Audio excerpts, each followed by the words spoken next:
जय श्री जगन्नाथ सांग माने लीनास ओडिया किचन को आपण मानक अनेक अनेक स्वागत। आज आसतु कंचा आंबरे आंब सड़ा प्रस्तुत करिबा। कंचा आंबर चोपा को छड़े सारिला परे एही परि भाबरे कदुकस रे कोरी नउछि। सब गुड़िक कोरी सारला परे चुली जळै कड़ाई गरम करिबा। कड़ाई भल भाबरे गरम हे गला परे सब आंब रस को कड़ाई रे ढाली दबा। चुली रे टिके अधिक जाळ देई दबा। भल भाबरे फुटिबा पई छाड़ी दबा। आजि काली गैस रो जो समस्या हेलानी केबे केबे चुली रे मध्य रोषेई करदेले कोनोसी असुविधा नाही। पाखापाखि गोटे घंटा पर्यंत एहीपरि भाबरे चुली रे फुटेबा। गोटे घंटा फुटिगला परे देखंतु आंब रस केते कमी आसिलानी। एही टाइम रे आमे गोटे बाउल चीनी पके दोछे कारण आमे कंचा आंब रे करचे।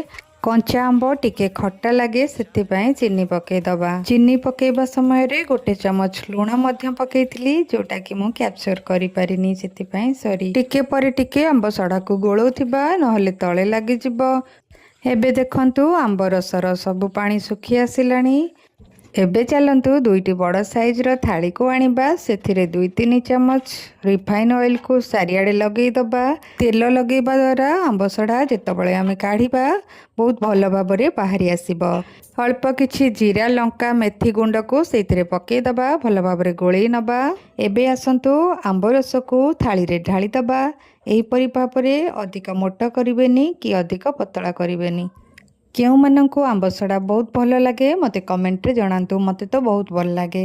आपण मानंकु जदि आंब सड़ा बनैबार अछि मो वीडियो को फॉलो करी एही परि आंब सड़ा प्रस्तुत करंतु। 4-5 दिन पर्यंत एही परि टाण खरा रे सुखे देबे। सुखेबा समय रे एही परि मशारी जाली व्यवहार करिवे। सुखी आसिले उल्टे की पुणी 2 खरा दे देबे। तापरे देखंतु एही परि भाबरे कट करि नेबे। केते बढ़िया से सुखी जाइछि, बिल्कुल भी कंचा नाही। एहीपरि आपण माने सुखेकी बहुत दिन पर्यंत स्टोर करी रखि पारिबे।